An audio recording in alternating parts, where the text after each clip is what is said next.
The gods of planet Earth. In seeking bliss and immortality, humans are in fact trying to upgrade themselves into gods, not just because these are divine qualities, but because in order to overcome old age and misery, humans will first have to acquire godlike control of their own biological substratum. If we ever have the power to engineer death and pain out of our system, that same power will probably be sufficient to engineer our system in almost any manner we like, and manipulate our organs, emotions, and intelligence in myriad ways. You could buy for yourself the strength of Hercules, the sensuality of Aphrodite, the wisdom of Athena, or the madness of Dionysus, if that is what you're up to, or into rather. Up till now, increasing human power relied mainly on upgrading our external tools. In the future, it may rely more on upgrading the human body and mind, or on merging directly with our tools.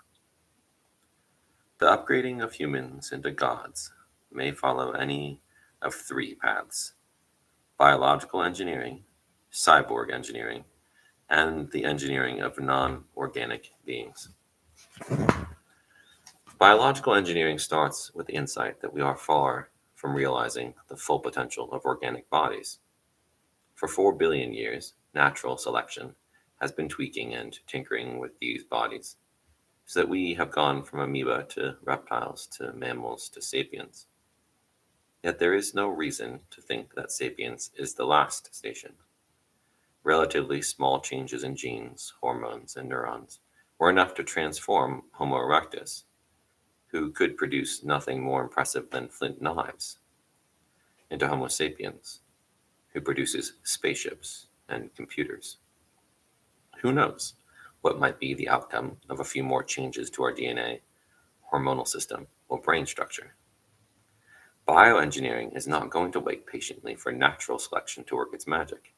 Instead, bioengineers will take the old sapiens body and intentionally rewrite its genetic code, rewire its brain circuits, alter its biochemical balance, and even grow entirely new limbs. They will thereby create new godlings who might be as different from us as sapiens, as different from us sapiens as we are different from Homo erectus. Cyborg engineering will go a step further, merging the organic body with non organic devices, such as bionic hands, artificial eyes, or millions of nano robots that will navigate our bloodstream, diagnose problems, and repair damage. Such a cyborg could enjoy abilities far beyond those of any organic body. For example, all parts of an organic body must be in direct contact with one another in order to function.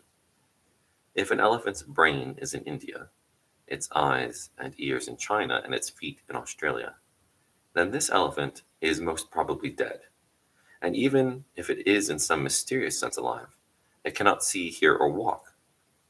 A cyborg, in contrast, could exist in numerous places at the same time.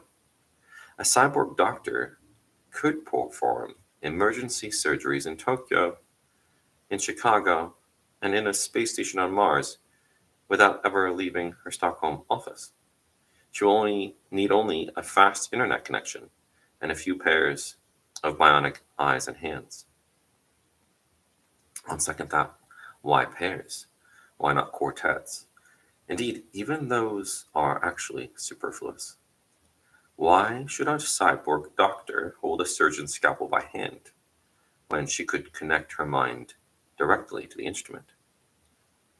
This may sound like science fiction, but it's already a reality.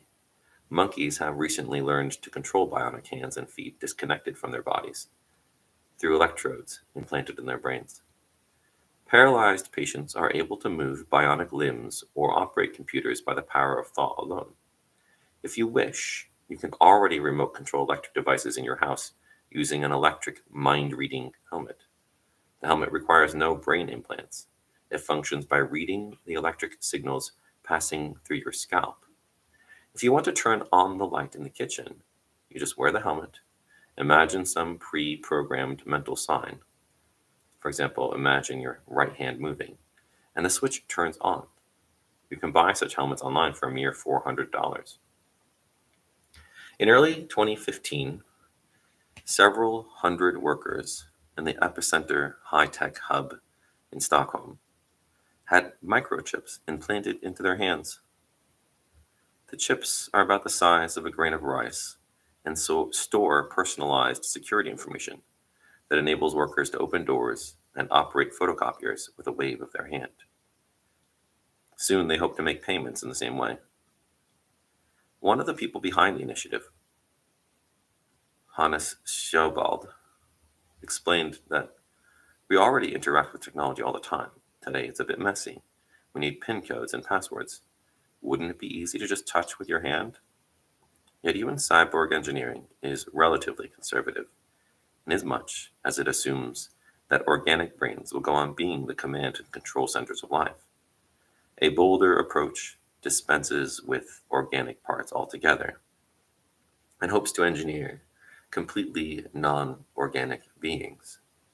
Neural networks will be replaced by intelligent software, which could surf both the virtual and non-virtual worlds, free from the limitations of organic chemistry. After 4 billion years of wandering inside the kingdom of organic compounds, life will break out into the vastness of the inorganic realm and will take shapes that we cannot envision, even in our wildest dreams. After all, our wildest dreams are still the product of organic chemistry. Breaking out of the organic realm could also enable life to finally break out of planet Earth.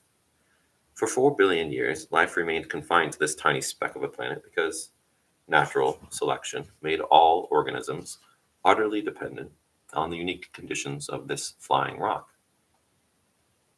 Not even the toughest bacteria can survive on Mars.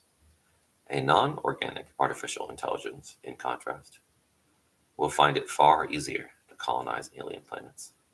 The replacement of organic life by inorganic beings may therefore sow the seed of a future galactic empire, ruled by the likes of Mr. Data rather than Captain Kirk.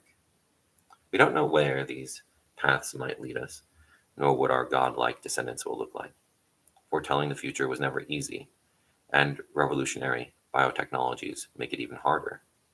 For as difficult as it is to predict the impact of new technologies in fields like transportation, communication, and energy, technologies for upgrading humans pose a completely different kind of challenge, since they can be used to transform human minds and desires.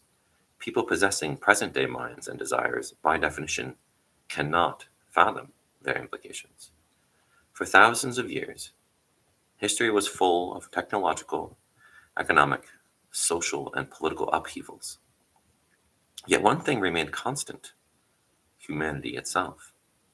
Our tools and institutions are very different from those of biblical times, but the deep structure of the human mind remain the same. This is why we can still find ourselves between the pages of the Bible, in the writings of Confucius, or within the tragedies of Sophocles and Euripides. These classics were created by humans just like us. Hence, we feel that they talk about us. In modern theater productions, Oedipus, Hamlet, and Othello may wear jeans and t-shirts and have Facebook accounts, but their emotional conflicts are the same as in the original play. However, once technology enables us to re-engineer human minds, Homo sapiens will disappear. Human history will come to an end, and a completely new kind of process will begin, which people like you and me cannot comprehend. Many scholars try to predict how the world will look in the year 2100 or 2200. This is a waste of time. Any worthwhile prediction must take into account the ability to re-engineer human minds, and this is impossible. There are many wise answers to the question, what would people with minds like ours do with biotechnology? Yet there are no good answers to the question, what would beings with a different kind of mind do with biotechnology? All we can say is that people similar to us are likely to use biotechnology to re engineer their own minds, and our present day minds cannot grasp what might happen next. Though the details are therefore obscure, we can nevertheless be sure about the general direction of history. In the 21st century, the third big project of humankind will be to acquire for us divine powers of creation and destruction and upgrade Homo sapiens into Homo Deus. This third project obviously subsumes the first two projects and is fueled by them. We want the ability to re-engineer our minds and our bodies and minds in order, above all, to escape old age, death, and misery. But once we have it, who knows what else we might do with such ability? So we may well think of the new human agenda as consisting really of only one project with many branches, attaining divinity. If this sounds unscientific or downright eccentric, it is because people often misunderstand the meaning of divinity. Divinity isn't a vague metaphysical quality, and it isn't the same as omnipotence. When speaking of upgrading humans into gods, think more in terms of Greek gods or Hindu devas, rather than the omnipotent biblical sky father. Our descendants would still have their foibles, kinks, and limitations, just as Zeus and Indra had theirs, but they could love, hate, create, and destroy on a much grander scale than us. Throughout history, most gods were believed to enjoy not omnipotence, but rather specific super abilities, such as the ability to design and create living beings, to transform their own bodies, to control the environment and the weather, to read minds, and to communicate at a distance, to travel at very high speeds, and of course, to escape death and live indefinitely. Humans are in the business of acquiring all these abilities, and then some. Certain traditional abilities that were considered divine for many millennia have today become so commonplace that we hardly think about them. The average person now moves and communicates across distances much more easily than the Greek, Hindu, or African gods of old. For example, the Igbo people of Nigeria believe that the creator god Chukwu initially wanted to make people immortal. He sent a dog to tell humans that when someone dies, they should sprinkle ashes on the corpse and the body will come back to life. Unfortunately, the dog was tired and he dallied on the way. The impatient Chukwu then sent a sheep, telling her to make haste with this important message. Alas, when the breathless sheep reached her destination, she garbled the instructions and told the humans to bury their dead, thus making death permanent. This is why, to this day, we humans must die. If only Chukwu had a Twitter account instead of relying on laggard dogs and dim-witted sheep to deliver his messages. In ancient agricultural societies, many religions displayed surprisingly little interest in metaphysical questions and the afterlife. Instead, they focused on the very mundane issue of increasing agricultural output. Thus, the Old Testament God never promises any rewards or punishments after death. He instead tells the people of Israel that if you carefully observe the commands that I'm giving you, then I will send rain on the land in its season, and you will gather grain, wine, and oil. I will provide grass in the fields for your livestock, and you'll eat and be satisfied. Be careful, otherwise your hearts will deceive you, and you'll turn away to serve other gods and worship them. The wrath of God will burn against you, so he will restrain the heavens and it won't rain. The ground won't yield its produce, and you'll be swiftly destroyed from the good land that the Lord is about to give you. Deuteronomy 11:13 through 17. Scientists today can do much better than the Old Testament God, thanks to artificial fertilizers, industrial insecticides, and genetically modified crops. Agricultural production nowadays outstrips the highest expectations ancient farmers had of their gods. And the parched state of Israel no longer fears that some angry deity will restrain the heavens and stop all rain. For the Israelis have recently built a huge desalination plant on the shores of the Mediterranean, so they can now get all their drinking water from the sea. So far, we have competed with the gods of old by creating better and better tools. In the not too distant future, we might create superhumans who will outstrip the ancient gods not in their tools, but in their bodily and mental faculties. If and when we get there, however, divinity will become as mundane as cyberspace, a wonder of wonders that we just take for granted. We can be quite certain that humans will make a bid for divinity because humans have many reasons to desire such an upgrade and many ways to achieve it. Even if one promising path turns out to be a dead end, alternative routes will remain open.